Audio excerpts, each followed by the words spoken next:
What's up guys, this is Andrew and this is Motorcycles Off-Road, and today is a big day. It's a big day. Why? Because about a year ago I got the Honda 300L and I took you guys on my first ride. As well as a year ago we started the channel and we have now hit 10,000 subscribers. 1 month after I took you guys on my first ride with my 300L, I made a review for this bike, and because of your guys' help we have the most viewed 300L review on all of YouTube, and for that I thank you. This past year has been awesome and I'm really looking forward to see how far it goes moving forward. So I just wanted to make the intro like this to thank you guys personally, and I thank you so much. Sincerely, you guys have been awesome. Now let's get into the review. In the past year, I've spent so much time with this motorcycle, reviewing parts, telling you guys about the mods I've done, and going through a ton of different terrain. I've also compared this motorcycle to other dual sport competitors in a similar price range. So I'd have to say in this year I've done a lot, and I want to make this video to share my experiences. I want to tell you the good about this bike, I want to tell you the bad about this bike, and lastly, talk about if this motorcycle is the right one for you. And yes, of course there is some bad things, but do they weigh out the good? Well, we're going to talk about that. Before we get into the video, I want to ask you guys to check out our Patreon. If for any reason to make a Patreon, now is the time, just to view all the free content I put up there. I put extra content up there every single week that's free for you to view right now. It's completely free. And if you really enjoy the channel and you want to support us, if you choose to, you can also become a patron and get some exclusive content, and it would be super awesome if you at least just check out the intro video as seen here.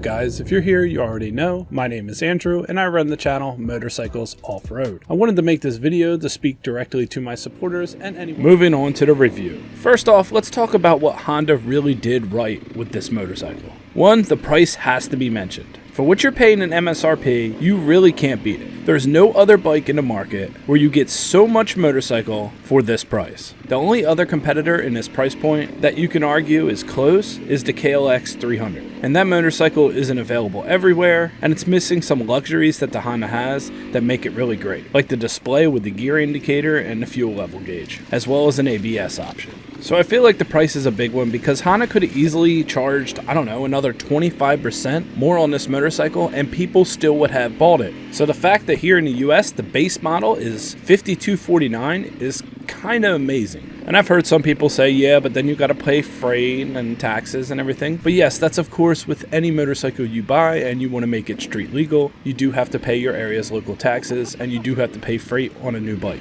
Next thing I want to mention is the ergonomics. So many people don't realize how much R&D went into this motorcycle. If you actually look at the full list of changes that they've done from the 250L to the 300L, it is so much. They reshaped the frame, a bit of a change here, moving this to that spot. Next thing you know, you have a very competent bike that you can lean deep into the turns. This bike really lends itself well to off-road maneuvers, and some of the other bikes I've rode, let's say the DRZ400 for example, that's kind of similar weight, may as well be 50 pounds heavier because that's kind of what it feels like. Also being so balanced and forgiving makes this one of the best dual sports for a beginner rider, with enough potential and upgrades to satisfy an intermediate rider. Another huge note is the oil capacity, oil filter, and how easy it is to change. This plays a big role on how seldom you have to service this motorcycle. Oil changes are once every 8,000 miles or 12,800 kilometers, and valve checks are every other oil change, 16,000 miles and 25,000 kilometers. Now if you're riding a lot of off-road, I don't recommend you go that long on oil changes, but the fact that you don't have to rip the bike apart, take the gas tank off to check the valves for every 25,000 kilometers, that's pretty awesome. It makes this bike very appealing for very long trips, like the Trans-American Trail, and for people like Itchy Boots who could be on the road for a very extended period of time.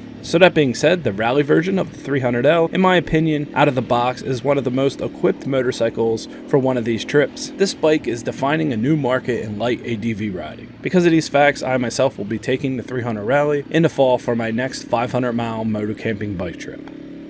Another great thing Honda nailed is the design. This is a beautiful motorcycle. People love to comment on it. This is the kind of motorcycle that you'll find yourself turning around and looking at as you walk away when you park it in a parking lot or your garage. Another huge bonus is how well received the aftermarket has come for this motorcycle. There's so many options. My buddy Tim has a KLX platform and he's having trouble finding any parts for almost anything. It's looking to cost him $1,300 to replace his rear suspension. Now, every single thing on the Honda has about 6 options. What skid plate do you want? What kind of crash bars? Do you want crash bars? What kind of handlebars? Tires, etc. Everything is universal. Some 300Ls don't even look like 300Ls anymore. It's crazy. But, of course, not everything is good. Before we talk about the bad things, let me bring up 2 things that people seem to think are super bad, but aren't really that much of a big deal. Number 1 is the frame. You may hear often that the subframe of this bike is welded to the motorcycle itself, so therefore if you bend or crack the subframe, then you have to replace the whole frame. That is true, it is one piece. Now, this motorcycle has been out for more than a year, and I personally have never seen anybody bend or crack a subframe. But, of course, it could be done. Maybe you load it up too much, maybe you do something crazy. I mean, every motorcycle is susceptible to bending and cracking if you run it into a tree, etc. But looking at the frame and the subframe, this is a rigid built machine in these areas. How do I know? Well, I'm a professional. Literally, in my field of work, I'm a weld inspector, structural integrity inspector, and I do non-destructive testing. For the people that know, I do everything down to X-ray to phase array, which is like a really advanced type of angle beam ultrasound. But anyway, what I'm trying to say is this is a pretty rigid built machine. I can tell by the weld integrity, being a weld inspector myself, as well as if you do crack the frame, you can get a WPS, bend it back in place, get the aluminum re-TIG welded, and test it for integrity to ensure that it will be not only as good as it was before, but maybe even stronger. The old folklore that you can't weld on a frame is completely ridiculous. Most car frames are mild steel in this particular case. Most of this bike is the same with an aluminum swing arm. All I'm saying is it's not as big a deal as some people are saying. Next is the suspension. You can't go anywhere without mentioning the suspension. Everybody's going to talk about how poor it is. Well, perhaps a company like Honda made the suspension to appeal to a large audience. The average adult weight in the world is 136 pounds. The average adult weight in North America is 180 pounds. If you were 180 pounds, this suspension is completely fine. You can tighten or release the preload to see fit if you're anywhere around those weight ranges. And most people will not even have a problem with the suspension. Now, when it comes to doing more aggressive activities off-road, you will feel the lack of suspension. It does start to shine through. Now, that being said, the price of the motorcycle is very inexpensive, all things considered, and a front and rear suspension can be found for pretty cheap. Now, if Honda had put on an adjustable, higher-end suspension, it may have been $1,000 more, or perhaps even more than that. This is a cheap bike. It's made with certain parts to keep the price low to appeal to a bigger audience, and that's one big reason why it has so much notoriety. So those 2 things, in my personal opinion, aren't that big of a deal. So okay, let's move on to the things I really hate about this bike. After riding for a year, I can say there's some things that you should fix and should probably fix right away. Firstly, one of the most annoying things is the design flaw of the turn indicators. Man, so many people who own this motorcycle have this problem, like myself included, where you bust off your turn indicator. What happens is you have this thin piece of plastic and a very rigid connection point, and to top it off, the indicators stick out so far that it acts almost as a lever to break a huge chunk out of the thin plastic. I myself thought I had this issue sorted out when I put some small flexible aftermarket indicators, but then when I let somebody ride my 300L as I was riding their WR250R, this happened.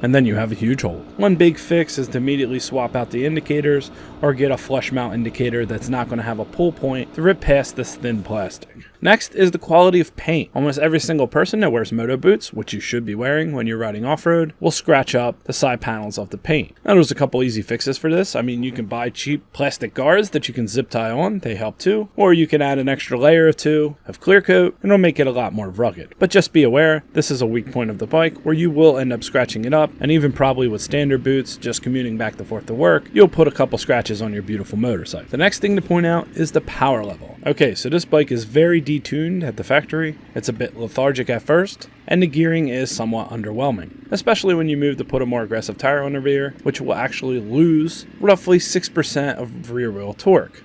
I've done a whole video talking about what tire and gear combinations work great for this motorcycle, but all that being said, one of the biggest things you can do is contact 550 Performance for a new ECU mod. He can flash your standard ECU, or you could simply buy a completely different ECU, and that really opens up this motorcycle. If you like to do a lot of highway, what you're going to want to do is add one tooth to the front sprocket and get the ECU mod done, and you'll find yourself easily getting up and exceeding highway speeds.